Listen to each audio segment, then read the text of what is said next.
does it make you crazy when you hear someone like Donald Trump Jr. saying that the only reason he does is because he's a Biden and because of his last name and how just wildly comical that is? I mean, does it? It is wildly comical. That's putting it lightly, I think. But you know, what I've learned is this.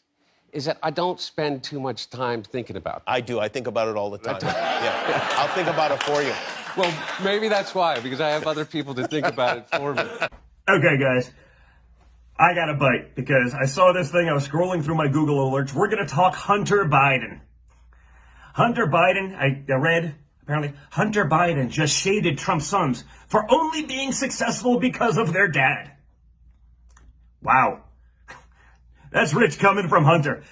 Hunter must have been smoking a little bit more of that Parmesan, you know what I mean? And or something much stronger, because I get it, guys. I've been blessed, 100%.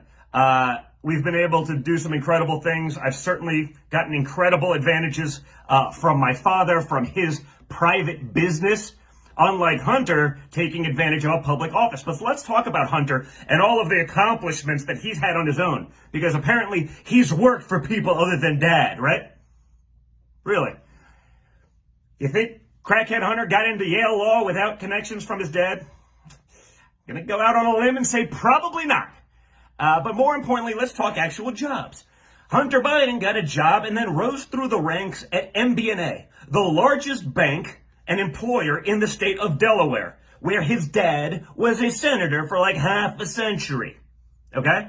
You think that Hunter did that on his own? Do you think that it was coincidence that Joe Biden was simultaneously signing favorable banking legislation for banks like MBNA, that Hunter was the wunderkind at the bank? Guys, we've seen the photos. Okay, no one's going to accuse Hunter of being a wunderkind. Okay, this guy's got some serious issues. He didn't do that on his own. His dad got it for him. He got on the board of Amtrak in his late 20s, maybe early 30s. Why? Because daddy rode the train. Okay? What about Burisma?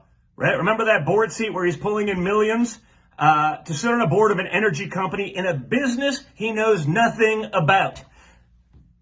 What about the billion-dollar investment from the Chinese into Hunter, who had essentially done no investing prior to that? They don't do that unless they're buying access, which of course they were doing. Okay? Hunter hasn't done anything on his own. Hunter's just parlayed off of his father's taxpayer-funded office for his entire life. And again, I get it, guys. It's liberal privilege. I wrote a book about it. All of these things I wrote in my book. Of course, the media wouldn't talk about it. They would give him a pass because he's the 51-year-old toddler. Okay? He's 51 years old, but you gotta treat him with kid gloves. The media can't touch Hunter. I can't possibly hurt Joe through his incompetent son and the fact that he's done such a terrible job, apparently, bringing this moron up.